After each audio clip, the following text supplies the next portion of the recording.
we are recording. Is consciousness evolving? Number 2. We had a very lively session a week ago. We did. With Lawrence and several other people came in, and it was really, really amazing. Yeah. You know? Mm-hmm.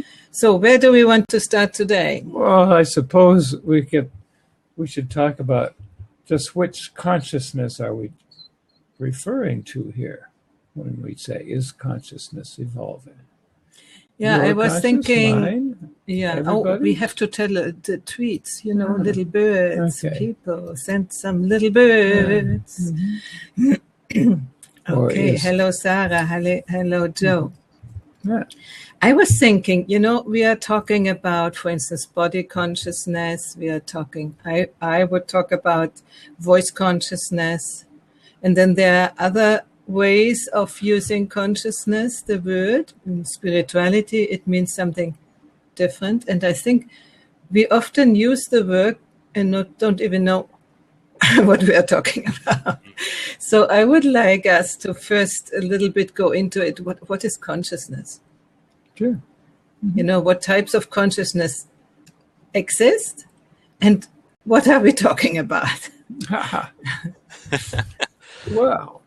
Yes. Yeah. Go ahead, Scott. Oh, I think last time I said something witty like that, you know, consciousness, we have proof that consciousness exists because we're aware of things or something like that.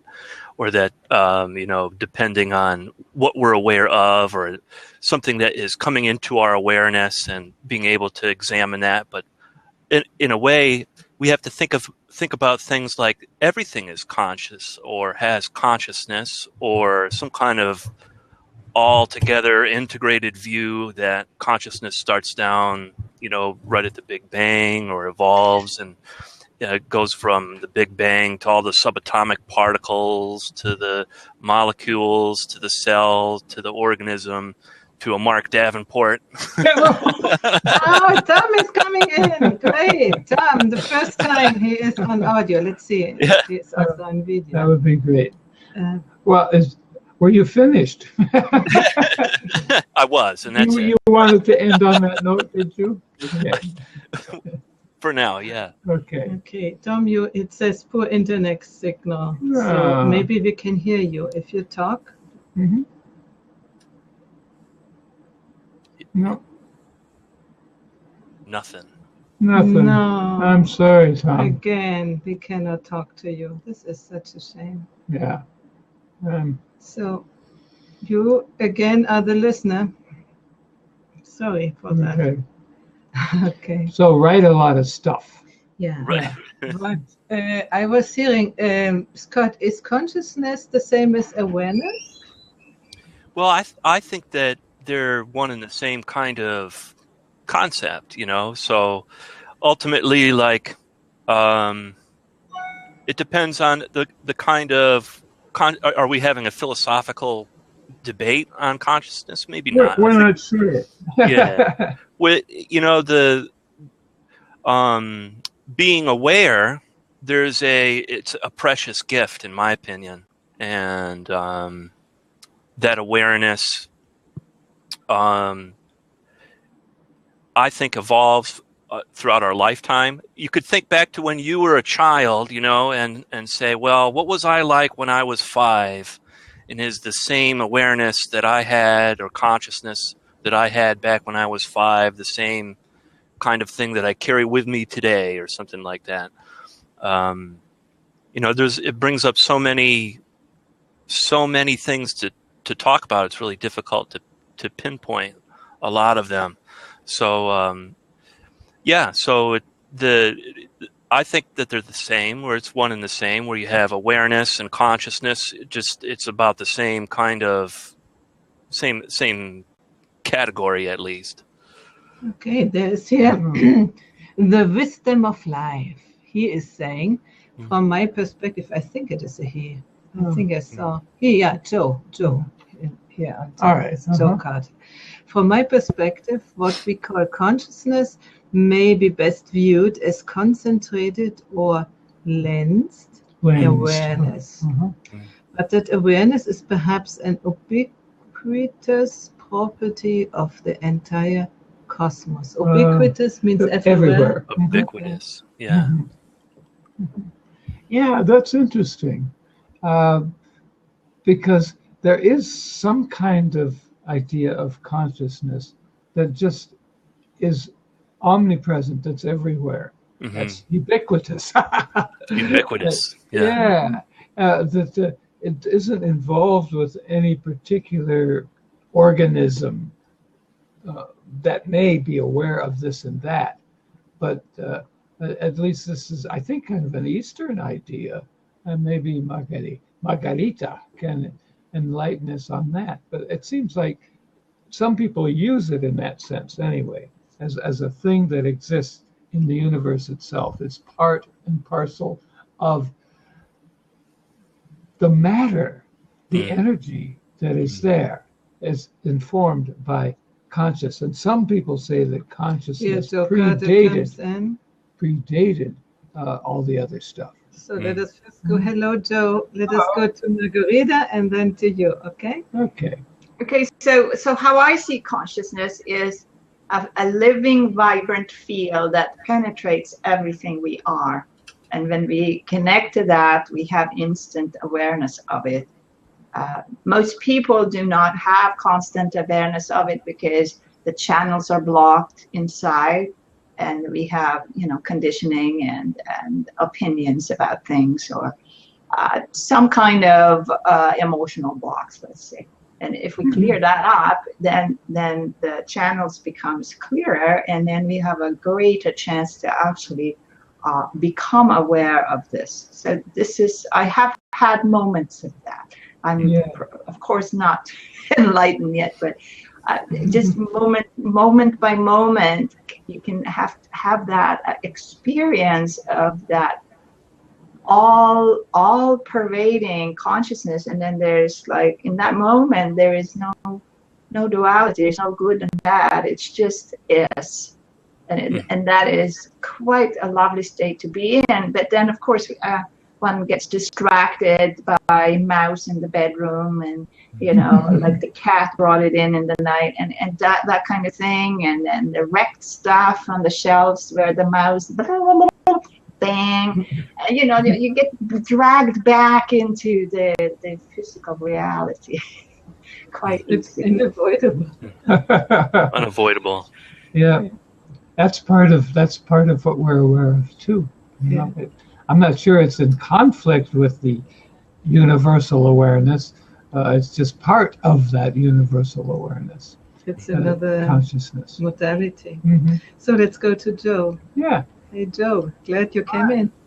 Well, like I said in the side chat over there, that from my perspective, what we call consciousness might be best viewed as a lensed awareness, that somehow the oxygen atoms are hungry for relationship with certain other atoms, and then when they come in contact with a hydrogen atom, of course, they form water unless these conditions are. So when you look at things relating to other things, that's what consciousness is, at least from my perspective, that we relate little words to substances like water and so forth, and that same principle is what is driving the entire relationship dynamic that we call the cosmos. So things are aware of other things, and they are aware of them in context and all of that. And we are a complex, organized array of those relationships.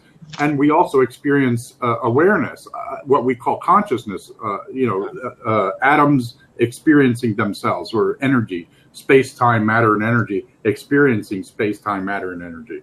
And so I think that to say that we are separate from the cosmos is probably distancing ourselves from what actually is. And I'm guessing here and speculating, because we're all sort of just now grabbing a tenuous hold on awareness. So from my perspective, at least for now, it looks like we are a representation of an echo, a holographic echo, or if you will, of the entire cosmos. And so it must be aware if we are aware. Okay. Scott, I think you've been trying to say something. No, I'm just agreeing with him. I think, just to jump off the last particular part of what he was saying, Joe is talking about how it's impossible to be separate, really, but it's sort of the fractal part of the experience of being a person. In the fractal is like a piece that is a bigger chunk, a smaller piece of the bigger whole, and we're all kind of like little small whole parts of a giant something that we can't even possibly put into words even. So that's why a conversation on consciousness is just something that would continue, I think, to really inspire people and bring out a lot of different aspects of what it is that they think they are experiencing about being alive, or even not even just aliveness, but even in the whole spectrum of chemistry, the beauty and the inspiring quality of just that whole spark that brings across the universe. So there's that. Mm-hmm. There's that. Yeah. I would like to do some organizational things. Margherita says there is a lot of echo, and I asked the audience, do we have echo? Oh. Because I don't hear it. I don't either. I didn't either, but I muted myself. Mm-hmm. Okay. No echo, says Tom. And Tom has written a comment. I agree that consciousness is fundamental to existence, not a mere product of brain function. Evidence is that the brain is a recycling valve and transmitter, receiver of non-local consciousness. But this is not yet a commonly held understanding. No, it's not. But Joe said something similar because he emphasized that you have to be in relationship with something else for consciousness. Yes, in fact, that's a we. I think that we use, semiotic language. We use signs that stand for some sort of meaning. No one has actually drank water in their entire life. Water is a word that stands for an actual substance. So it's the relationship between the two that creates the meaning. And if you start to look at all linguistics are organized, structured structures that convey meaning by virtue of their organization. And we are organized structures. So if you start looking at the cosmos as a linguistic, and we are linguistic, obviously, if the cosmos is linguistic, it may be trying to say something through the structure. My guess would be then that the very fact that our organs have to perform something of nourishing value in the context of community, the community of organs that they live in, is a communication. It's not just a property, an observation, a process, but a communication, because it is a reflection of what we have to do to be fulfilled too. We have to do something of nourishing value in the context of community. So the same way that awareness and consciousness is an echo of the cosmos, language is also an echo. Everything that we are is represented in multiple nested situational awareness. It's interesting that you bring up that community of organs, that are in relationship to one another, because we are finding brains in our stomachs, brains in our hearts that we didn't know about before. Yes, maybe. Yeah. Go ahead. This is my area, so pardon my, this is the thing that enthusiasm is fine, no problem.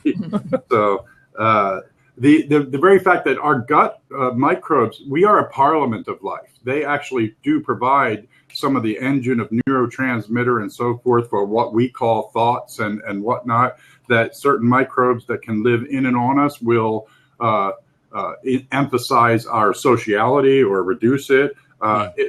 Here's just an example of a negative relationship, a destructive relationship, arguably, from our perspective. If we get infected with toxoplasmosis, if a male is involved in a motorcycle accident that is involved speed and death, they're 4 times more likely to be infected with a little microbe that breeds in cat guts, but also affects mammals. It edits the fear response so that you have a much more you're much more highly prone to actually express these kind of behaviors that are risk tolerant. And the bottom line is all of the relationships that we live in the context of shape who it is that we are, and what we perceive of as our verbal awareness is more or less a reporter and an explainer, and not necessarily a driver and a decider. Although we do have an oar in the water, I think we can cultivate those nourishing bonds in the context of this body of life we live in. But this is what we live in. We have to cultivate the health of the body, and so we have to play a role in being something of nourishing value in the context of this thing we live in and are and depend on. Yeah. Who is the we that has to contribute to our well-being besides Now the I hear stomach? an echo. Oh, big echo.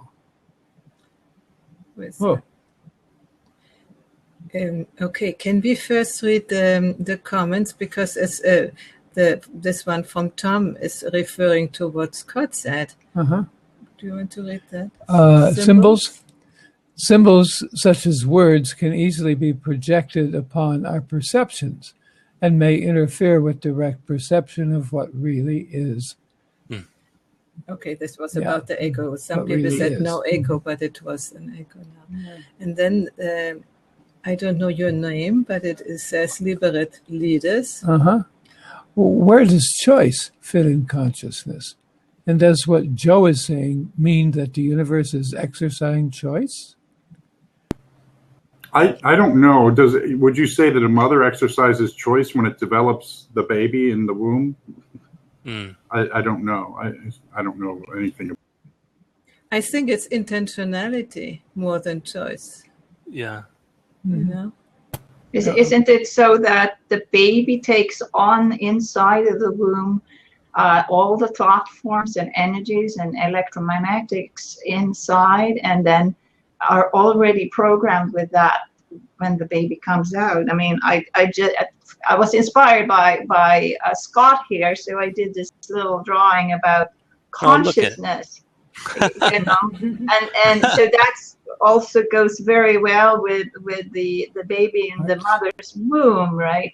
So it can be all ways. I mean, I just did one layer of it, but it goes forward and backward and sideways and in multiple dimensions, right? Ultimately, I think that if you look at the heart organ, it's what's called the mind sitting in here in our chest. It's the deepest consciousness level, also mentioned by the Tibetans calling the Dharmakaya, that ultimate primordial state that first of all have this kind of thing. I mean, that's my interpretation of it, right? From my mind, there is a heart. It's something creative happening, and from there, it evolves in all levels, both in the positive and into the negative. So, you know, you have the positive here and the negative there. You have a little idea and then you interpret it. So how do you interpret this picture? Let's see what people can say about that if they agree with me. What do you mean with positive and negative, development into positive and negative? Because, you know, the ultimate primordial space, there is no duality there. It's just the space, right? It's just this dimension that it has no duality. And then from there, from that space or that point or whatever, there is beyond any kind of concept. So then this would be in the next level of reality, which is the energy dimension. I mean, if you have 3 dimensions, right? And then the third one is the physical dimension. So what do you think? I like it. I like it too. Is that a thought? Yeah, I like it.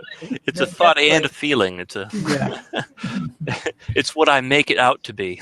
So what do you make it out to be in your mind? You have an interpretation and you like it, but then what is it for you? Right. And it's you could say it's like God, or the desire to, well, I'll just say God, expressing itself through you, Margherita, making a drawing, asking God, which is coming through all of us, to respond and say, boy, what do we think about that? You know, if it was really panned out, if you zoomed way out, it's like God seeing herself.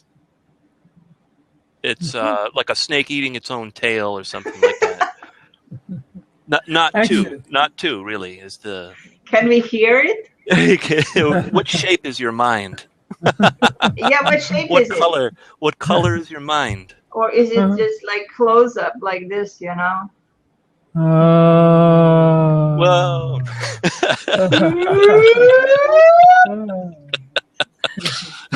I see Scott's interest in fractals coming through there. Yeah, I was totally inspired by fractals, Scott. I have to say. Thank you. Yeah, thank you. Yeah, because who doesn't know it? Scott Marshall does wonderful artwork. Yeah, artwork, and I often use it also for publishing quotes on it, or put it onto my emails, into my videos, and it's really, really great. Also the ebooks. I'm a fan of you. We have a lot of comments here, and also a question. Let's first do Tom here. Tom, our bodies access levels of consciousness that the person is not aware of. The unconscious is a function of unaware intelligence, right? Every cell knows what it's doing, not just a machine.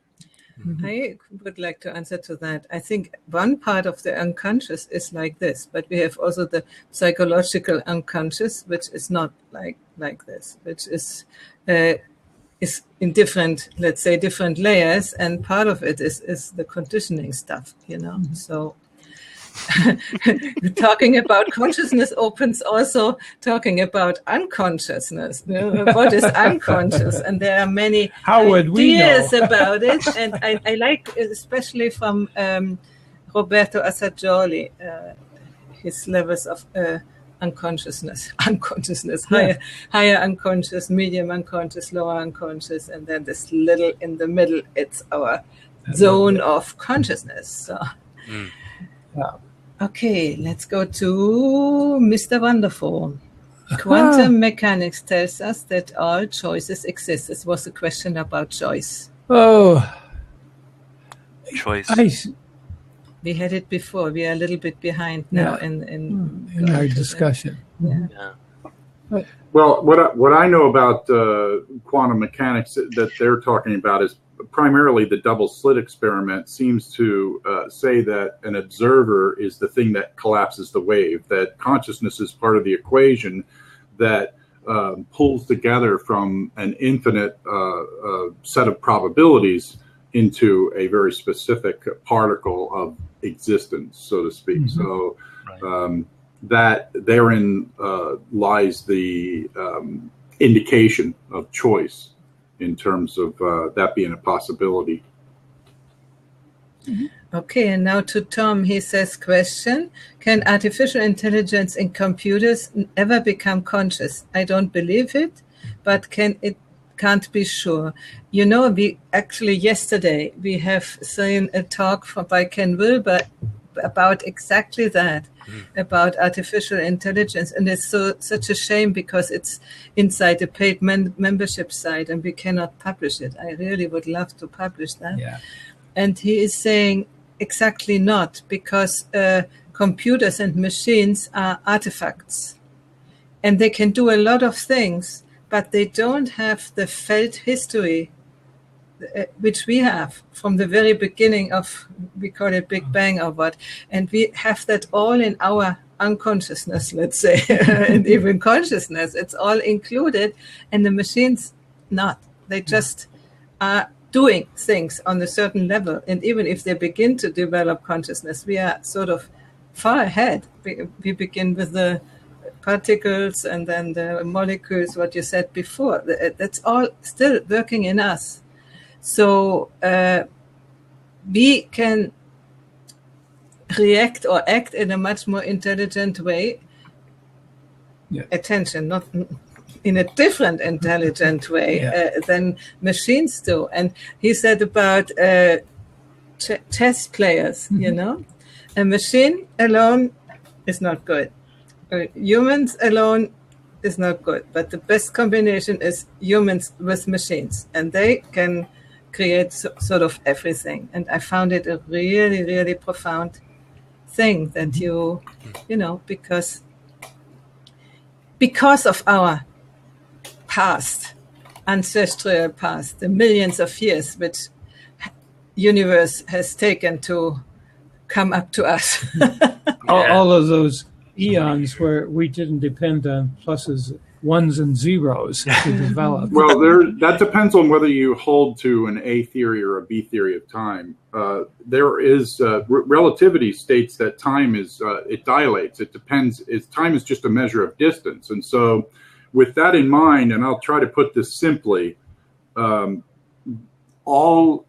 that ever happened is happening and will happen has happened. Is essentially an eternal now. And so what we experience as time is much like what we experience as a sunrise and a sunset, that based on where we are, based on our perspective, we're seeing a sunrise and a fall, but from another perspective, it looks different. And so we are like actors in a movie, and the film is already done. Mm-hmm. And that we are just experiencing a certain segment of that movie, and yet the whole thing is done. And so with that in mind, it could be a little bit different about what we are in terms of cause and effect. Now, I'm not asserting that is true. I'm just saying that some people suggest that. Yeah. Mm-hmm. Mm-hmm. And we are talking about evolution of consciousness, no? Mm-hmm. So I think there are two different concepts. This no time concept, that it's everything just now, and evolution. There are two things which in some way seem to contradict each other, but at the end they don't. There are two aspects of the same thing, but not one is the true and not the other. I think we are evolving. So based on what I know, if, for instance, just historically, there's no reference to the color blue past about 1,500 years ago. That, in fact, there's descriptions of the colors that are other colors. There is no blue, and so it is quite possible that our spectrum of awareness is expanding, and even the Flynn effect in terms of taking intelligence measures on people has to be recalibrated. The Flynn effect means that a person with a 100 IQ is actually not a person with 100 IQ 50 years later. Right. They have to continue to recalibrate it because we are getting, arguably smarter, or we're knowing more. So, or for instance, I always think about the birds when they have now to avoid cars with 140 kilometers on the highways, and one time ago they only had to take care for carriages with horses in front, and they learn it. I mean, every now and then you see a dead bird and which is banging against the window, but astonishingly few. So they are also learning to deal with the changing world. That's my idea. Hello, Lawrence. And we have Lawrence with us. We have also Lawrence Tom in the audience. He couldn't come in again because of low bandwidth, but he has asked several questions. Time is a huge mystery, he says. If everything we think of as the future has, in a way, already happened, then does that not imply predeterminism instead of free will? This was a little bit my feeling when I heard this. That's a pretty big if. Yeah. if Okay, give your entrance, Lawrence. Make your entrance, Lawrence. Pazoo. Big, grand. All right. I have a completely different take on the space-time continuum. Let's use a metaphor here. We have a thing in computers called random access memory. It means that all the information is stored there, and in order to get access to it, you have to point the computer into that section of memory in order to look at it. In the time-space schema, people think of time as happening sequentially, but there's a whole nother view which says that everything is happening simultaneously. Mm-hmm. And it's a random access affair, but it's guided, just as in a computer, by intent. If you want to look at some place in your computer memory, you point the computer to look at it by keying in an instruction, a command of some sort, open the file in this location. All the files exist simultaneously, but you're looking at the file in a determined sequence, and as the file plays out, the way it plays out is that the computer looks successively from one snapshot to the next. That's what digital means. It means that everything is a little momentary snapshot replaced by another. In the omniverse schema, there are innumerable so-called parallel universes. All the universes exist simultaneously, but you get an experience of a universe by tuning into it. Likewise, the content of any universe is done by tuning into it. There is no past and future, because past is only memory and future is only imagination. What there are different coordinates in space-time that you can tune to get an experience. That said, there is also an intercommunication between parallel universes.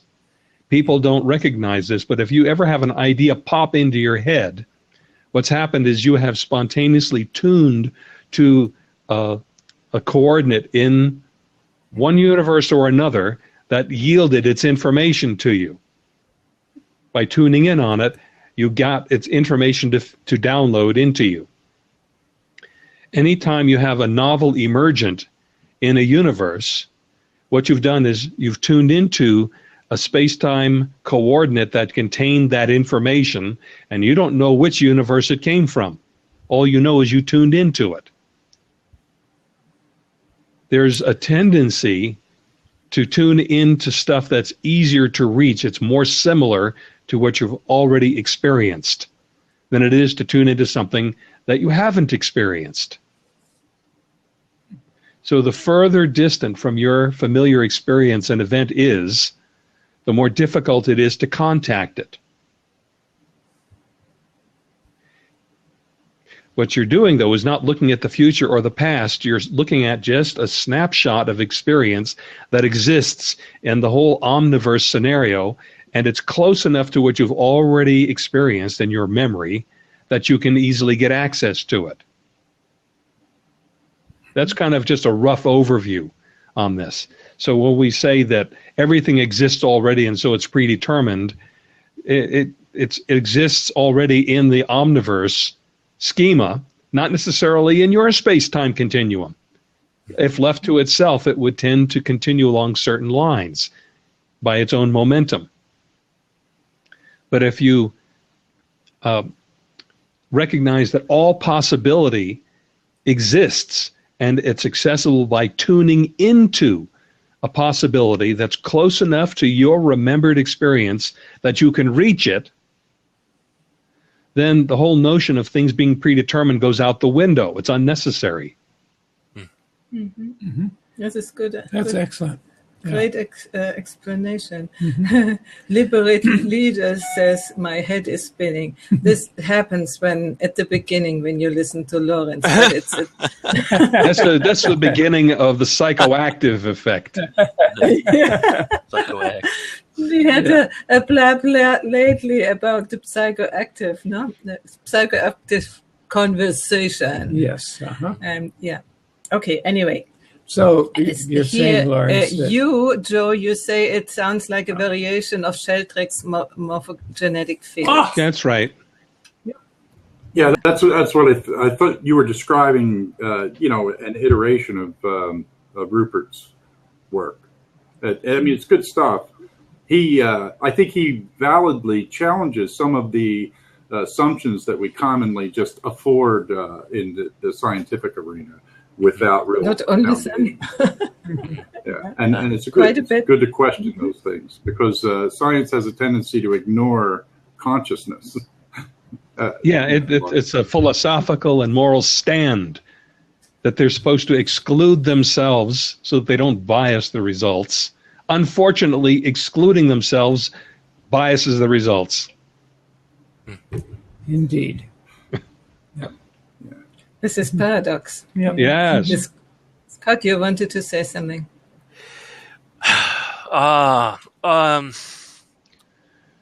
Thinking about Rupert Sheldrake, he's a fascinating person, and the whole trialogues that he had, which you can find on YouTube. There's a lot of him discussing things with. There's a famous mathematician and Terence McKenna, the Gift of Gab guy, and so there's an importance to how even in a conversation, how when one person is saying their perspective, how it can inform and enhance and bring out other aspects of what the person had already said or what they're about to say. So there's a kind of synergy in pointing the finger of awareness on consciousness and then having a discussion about it. Kind of brings up a lot of these particular points of view and these things like that. There's something I want to say about the use of the word consciousness. May I step in on that? Yeah, we began with that's that, what we're talking about today. trying to define it. But when you go there, I would first like to read the comments of Tom. He says, "Wow, Lawrence, theory is an exciting new approach to investigate. Makes sense in a non-common sense way." Yeah, this is true. This is not common sense. And then he says again, yes, Rupert Sheldrake talks about tuning into habits that are recorded cosmically. It explains a lot. Yes. Mm-hmm. Yes, it does. Mm-hmm. And you say, Joe, that's called behavioral priming in sociology. Yeah, the more we do things, the more likely things are going to happen, including, and it actually, I think the power of our verbal consciousness is really indicated through that verbal priming aspect that they study in sociology, where if you use words that are, weak and poor, and then you record the amount of time that a person takes to get from one place to the other, that it'll actually be much slower. Their gait is much more refined and confined than if you had them recite words like energetic and lively and so forth, so that what we do and what we speak does have an influence. We are voices in the choir of life. So it tells me that we should be careful about what we say so that it is nourishing and constructive and not destructive, because our words are not, they say sticks and stones can break my bones, but words can never hurt me. Not true. Not true. No. Words are energy too, Mm-hmm. Yeah. But what were you going to say about consciousness? Well, people tend to use the word consciousness interchangeably with awareness. Mm-hmm. And we need to differentiate those, because otherwise we're missing a certain distinction. And here's the distinction. Generally, consciousness is used in terms of consciousness of something, as in I lost consciousness, or political consciousness. It generally means attention. Mm-hmm. And attention is a defined, directed sensory experience, whereas awareness is without definition or location, size, or shape. Awareness doesn't change with experience. A person who's aware now was aware as a child. The content of awareness would be different, but the mere awareness itself doesn't change. It's changeless. That's the distinction I want to make, because it's too easy to obscure free awareness if we use the word consciousness and awareness interchangeably. Yeah. Thank you for this clarification, because we were asking the question, I think I was asking the question, what is the difference between consciousness and awareness? And often it is seen as the same. Yeah. And what you say makes sense. Really good. Thank you. If we're looking at that famous 4-part item that underlies all experience, meaning the tetraseed, attention, intention, memory, and imagination, those are all defined forms. They all are forms of individuated consciousness. Whereas it's possible to witness or observe the workings of the tetraseed, which is our own workings of attention, intention, memory, and imagination. As soon as a person starts observing that process in themselves, they've shifted their locus or center of perspective from the content of experience to the witness disposition, which is formless. Right. That content, the process, see the process. Yeah, that's right. The process is, when witnessed, as soon as you witness all 4 parts of the moment, you spontaneously drop into the formless perspective. Okay, I want to interrupt here, because that might be, for people who have never heard that, a little bit complicated. And I wanted to say that Lawrence is, chuckle. Yeah, you see him. He is a sage man and has a lot of knowledge and wisdom. And a good sense of humor. Yeah, his laughter.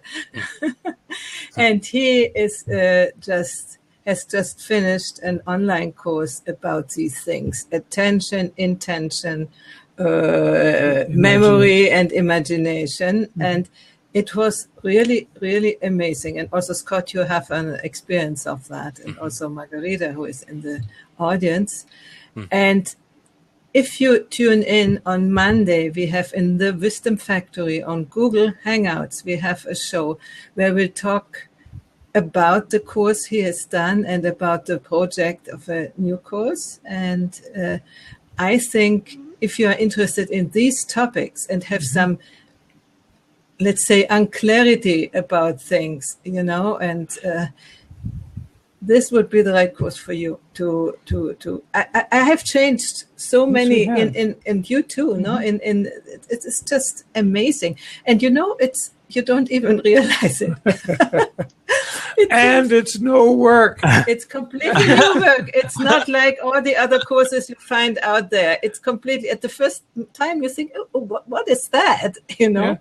And exactly what we discussed yesterday, it leaves you in this space of, you said non-dual awareness. You were defining that as non-dual awareness, which I didn't know it was, but in short time you are bloop, in another place, but how can I say that? Well, if not non-dual, at least causal. Yeah, and it is very transforming. So I invite you to join us.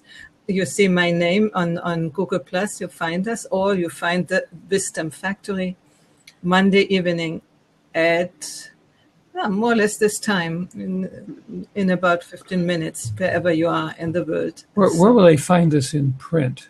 Can we put this in somewhere that will last? Oh yeah, I can just write the name, and they can also Google that, I guess, because we have done a lot of videos already. So, all right. Okay.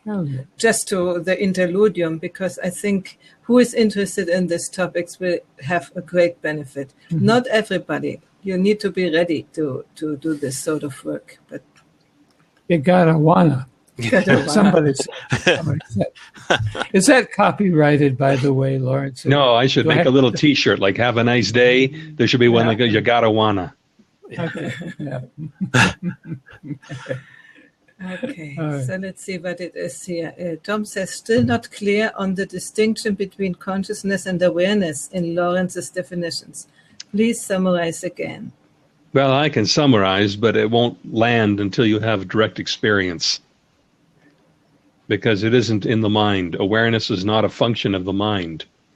Consciousness is a function of the mind. But until you awaken to your own ground of being, and that cannot be done mentally, cannot be done through thinking or intending, it can be done by dissolving the grip that your this moment experience has on your attention, then you will spontaneously intuit the formless ground of being that you are. It's not a mental thing, so definitions won't ever suffice. What I said in the previous explanation was that consciousness involves specific experience. So you may have different content of consciousness. You may say you have a rise of consciousness. These all point to the content of experience. Whereas awareness is your mere being. It's the way that you are now that you have always been throughout your life, the thing that has never changed, your sense of existence, your sense of, see, as I said, words are going to fail. Nowness. Here's one. You ever notice that no matter how fast you're moving, you always seem here to yourself? Okay. Where are you? I'm here. Yeah. Well, that's the intuition of free awareness. Awareness is not affected by how fast you're moving. Even if you're Dr. Einstein, there's no effect on your here-ness. You're always here no matter where you are, what's happening, how fast you're moving. That's a primal intuition of the formless awareness. But you can't, it's not in your mind though. You notice that everything you're noticing is circumstantial. It's your situation, your surroundings.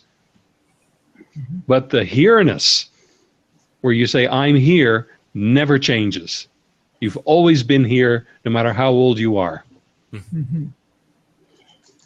Okay, or where so you let's are. First say hello to Henrik. What is your name? Hendrik. Oh, Hendrik. Oh, Hendrik. Okay. We know you.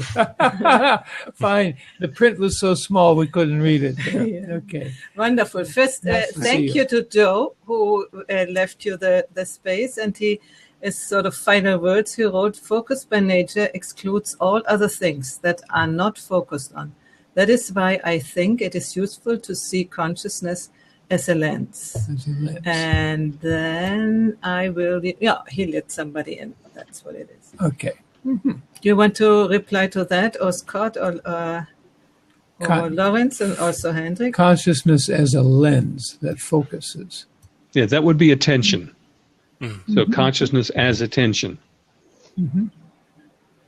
Okay. Yeah. So hello, and take your seat, take your place.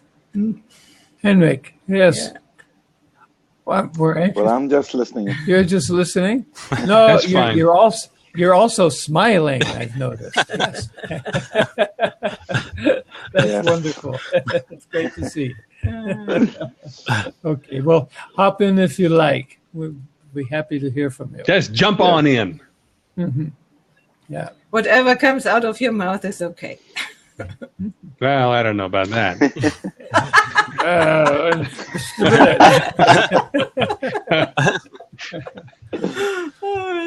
All right. Oh, In the meantime, there is a discussion about ego in the comment stream. Margherita said dissolving ego, and Lawrence said no ego perfectly coincident with ego. no ego is perfectly coincident with ego. Okay.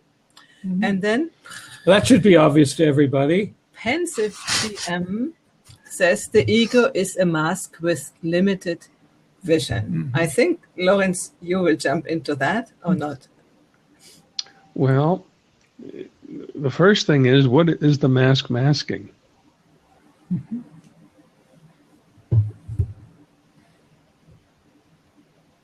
That's where I have to go first. If we answer that question, what is the mask masking, then I can reply to that. I suppose they mean something like a true self underneath. Yeah, which would just be another form of ego. It'd just be some sort of spiritual ego, but it's still ego. Ego is just I can't remember which language, Greek or Latin, but Latin. It just means I. If you want to say I in Latin, you say ego. And Ken Wilber Go ahead. Ken Wilber pointed out that Freud wrote in German, and a translator, a scholarly academic, decided to make it more impressive and changed the German word. Is it pronounced ich or ich? Ich. Ich, okay, which means I, which Freud used, and he switched to ego. That's all. He just changed it. He translated it to Latin, and everybody then misunderstood and thought that the ego is something other than the simple sense of I. Here's something I came to yesterday that'll, I think, be very clarifying. What I wrote was, I is the imagined, remembered owner of memory. I saw that today. I mentioned it to you. It sounds good. I responded to that positively. So what I hear you say... Can you repeat? Yeah. I is the remembered and imagined owner of memory. Sounds interesting. It's implying that memory is not owned or imagined. Well, no, that there is an imagined owner. An imagined owner. Yeah. Everybody imagines when they say I, they're really referring to the entire content of their memory of self. Yep. But it's strictly imagined. There is no real owner. The owner itself is remembered.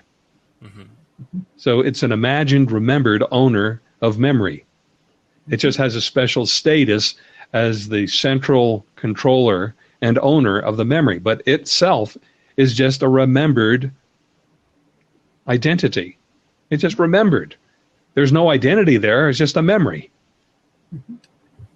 The memory pattern. So when we say ego, we're really talking about the imagined owner of memory. So it's not an entity and it's not a beast. What would you say the soul is in that sense? Oh, gosh. Well, that's another word that we have to be careful with. It's very slippery because there's a religious connotation to the word soul, which is, in their sense, is just it's just ego and drag again. Your soul goes to heaven. Well, that's ego again. As the presumed owner of the memories of self. Well, I'm not sure. Because since Wilber says there's ego, which is this finite world, and then there's soul, which is a subtle world, and then the spirit, which is, and if the ego dies in the finite world, and the soul is, if you believe in reincarnation concept, the soul is eternal in that sense, and is reborn in the next ego. Yeah, that some call that an oversoul. It's the thing that gets all the lessons and carries them to the next lifetime. Yeah, through wisdom and virtue. Not to mention karma. A non-Wilber concept. Well, no, karma just means action. It's just the tendencies of things to happen based on memory imprints. So if they say what goes around comes around, that's just another expression of karma.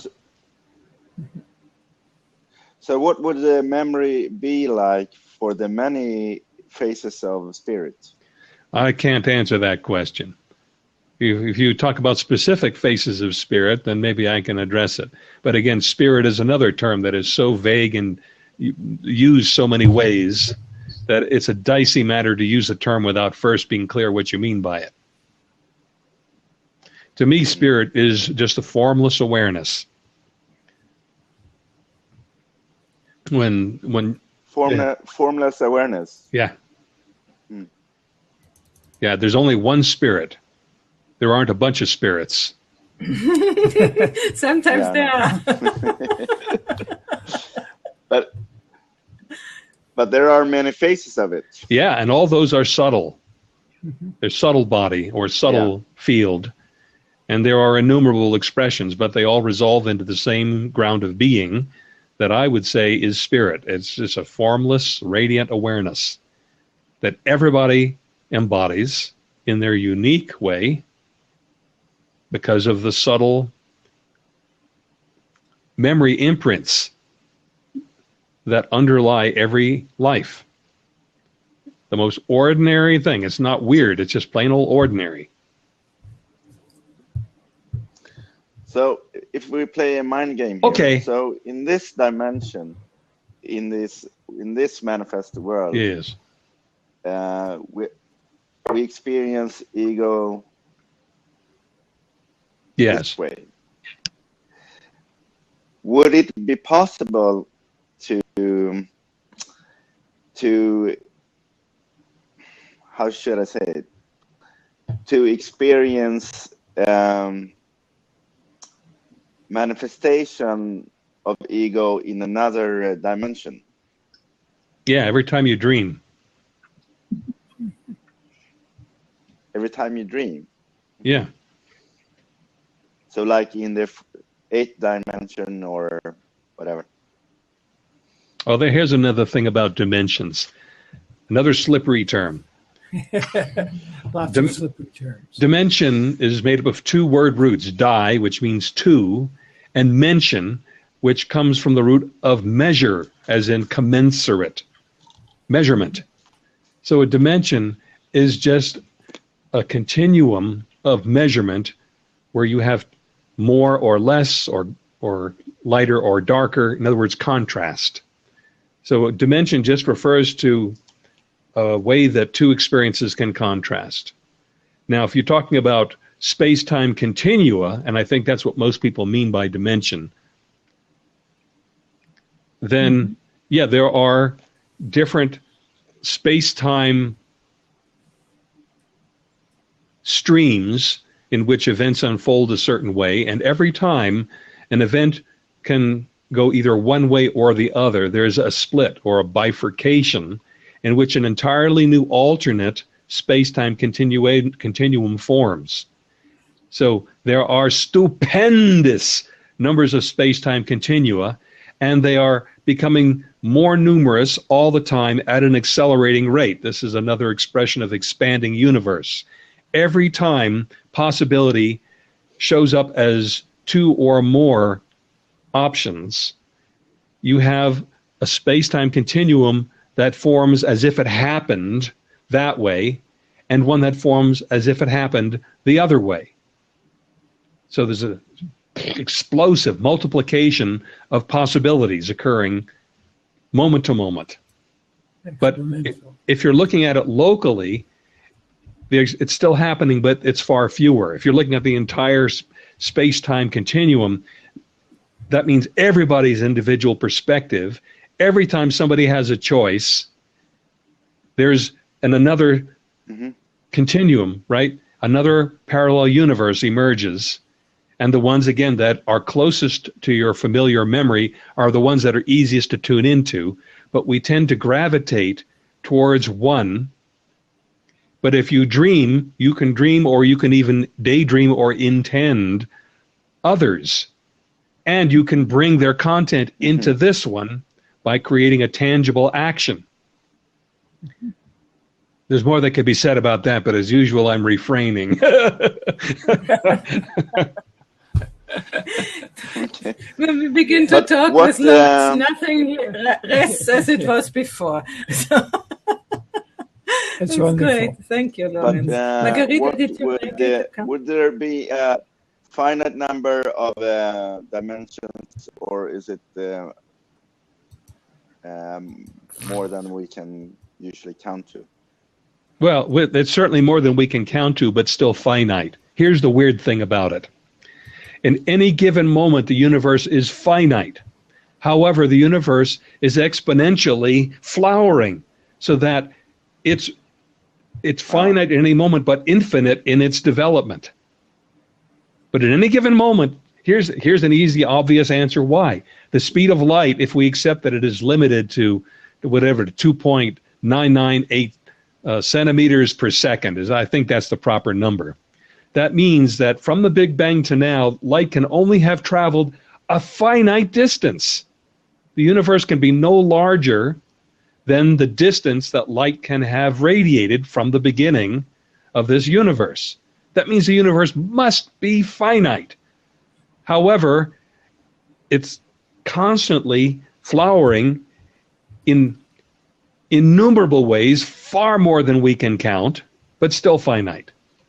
Does that make sense? I just love this discussion, Lawrence, because, you know, I was trying this to illustrate we can only be in this moment. Everything else is projections, right? And like I showed before, this is like messes, right? And I wanted to address this about the soul and the spirit. I think that the more accurate name for what our energy body and like our consciousness as identified with ourselves is our lower self. And then the higher self is that entity that we are connected to in the whole cosmos with everything else. It's like there is like a whole kind of point, mesh point where everything, it's like an ocean, let's say. That's the higher self. And then, of course, we have clusters of it. Like down here on the physical level, we have like, we're really much more, attached to things. And then there's a graduation, and maybe different souls or different people can join together and cluster together on a higher level. They call it monad, right? Monad. Different system, and then that's like 100 people, like we are here.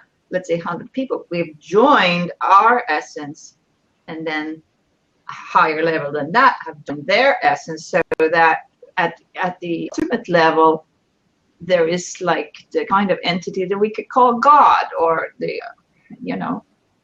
all awareness. So there can be gradual too. Mm-hmm.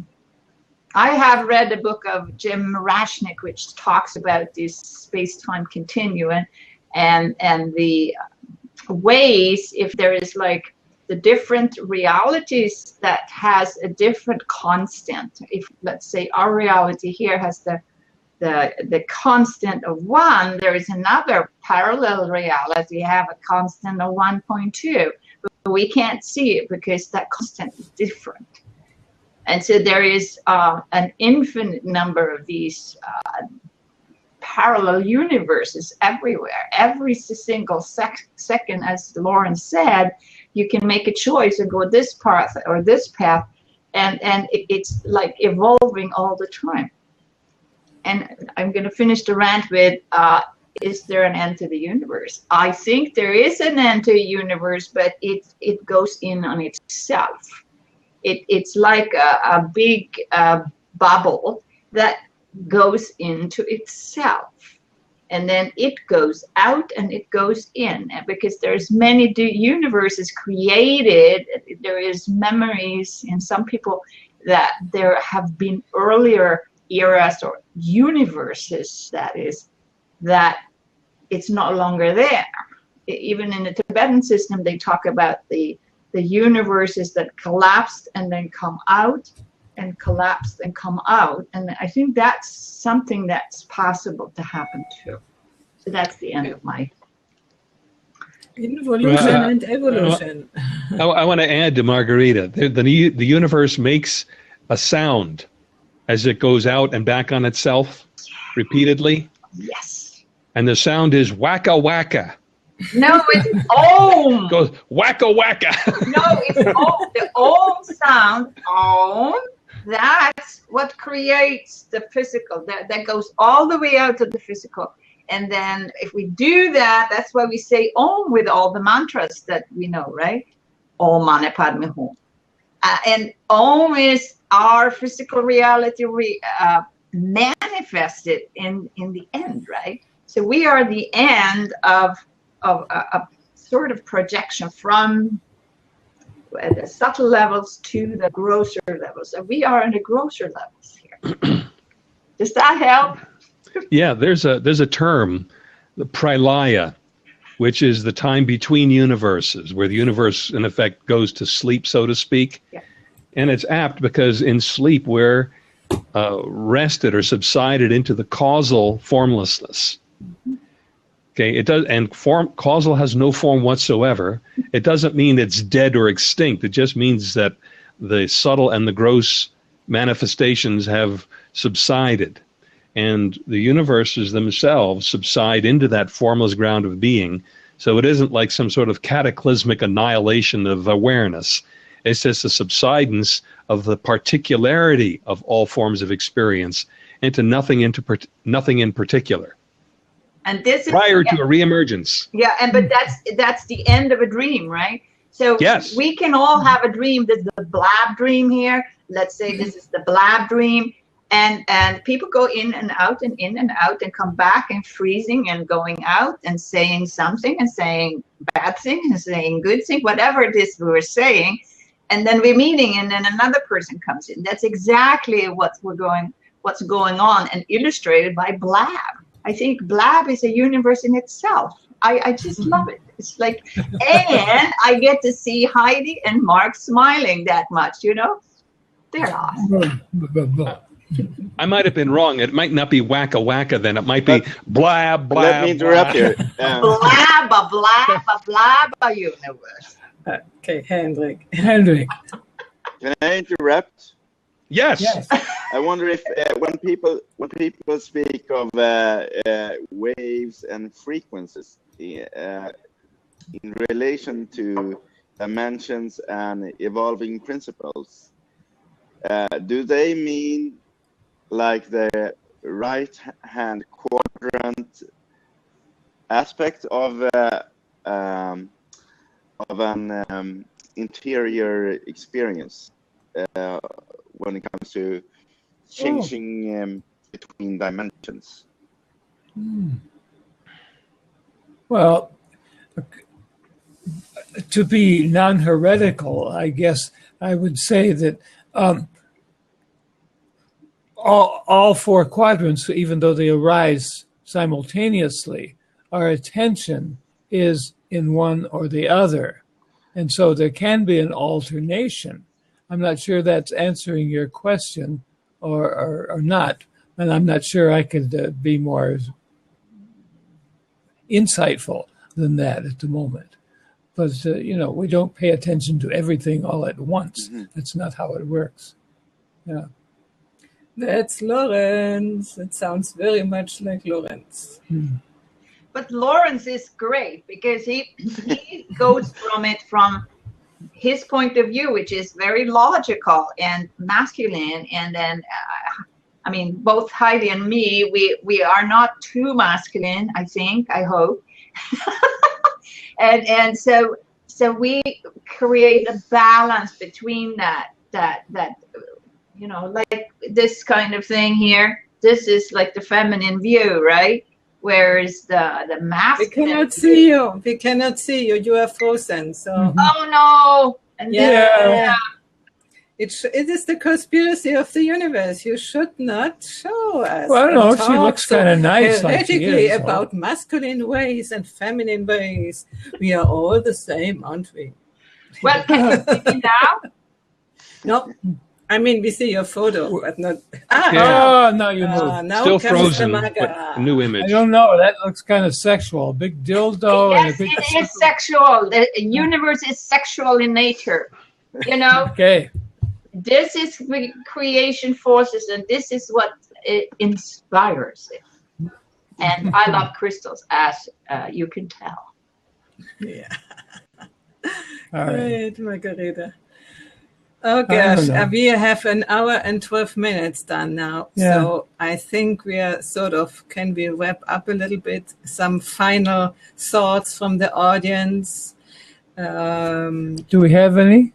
There is Tom who had to go away, and he said the universe may be considered infinite if we consider all dimensions and the interior of black holes. Maybe. Maybe. And Scott says, ha, ha, ha, ha. And I can hear his voice saying that. These are we, as humble disciples, on the big body of the great teachers that you all guys are. Oh, I have to. Teaching crystal. I have to read one note by Scott. He says, Margherita puts the home in Om. Thank you, Scott. Okay. All right. Great. Oh. So I would say we have Fridays today. Many Fridays to come, so we can discuss and discuss and discuss for a long time, and we can even go on with the consciousness thing. And I would wrap up for today and remind you on Monday there is the Wisdom Factory show with Lawrence, where we talk about the course. He has just finished and about future projects. And he will tell us, and we will tell you how it was like, what the course has done. And in my opinion, he is really a great teacher. And we shouldn't miss the opportunity to be able to follow his teachings, because they are really doing something with yourself. And then in the future, and this Lawrence will explain, with the world. It will change the world when many of us enter into this field and do this work. Okay, thank you guys. I sign off and I stop the recording. It's been Schwell. Schwell, Bye. a great teacher and a fine fellow in his own right. Yes. Ha, ha, ha, ha. I cannot imitate that when he does it. Thank you, everybody.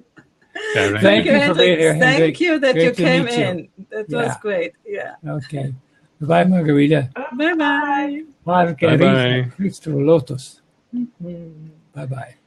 The Wisdom Factory community gathering originally, and has become a public event. Great. Thank you for everybody.